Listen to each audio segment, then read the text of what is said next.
हाँ आज Rajya Sabha zero hour उठी नेशनल हाईवे समस्या को लेकिन कहीं आम ओडिशार मुख्यमंत्री नवीन पट्टनायक जो थे स्टेट हाईवे गुड़ाक केते सुंदर भाव में प्रत्येक गाँ गहली प्रत्येक जिला प्रत्येक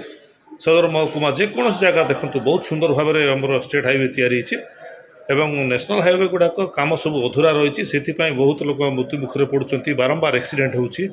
ये भाया गोटे गुरुत्वपूर्ण प्रसंग आज मुझे राज्यसभा उठे निश्चित भाव में आशा करी जे मोर जो डिमांडटा ओडिशा लोकों नेशनल हाईवे थिला मु आशा करी जे बहुत जल्दी नेशनल हाईवे काम केंद्र सरकार करंतु जोटा कि बहुत धन जीवन नष्ट होची बहुत लोग एक्सीडेंट मरुंट एटलिस्ट सेटा कमिज। हाँ आज राज्यसभा जीरो आवर उठी नेशनल हाईवे समस्या को लेकिन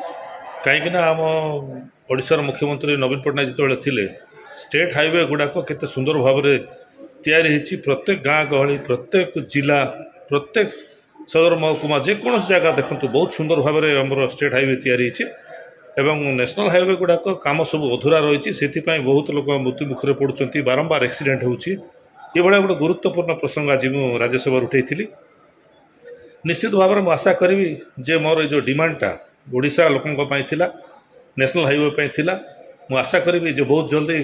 नेशनल हाईवे काम केंद्र सरकार करंतु जोटा कि बहुत धन जीवन नष्ट होची बहुत लोग एक्सीडेंट मरुंट एटलिस्ट सेटा कमिज।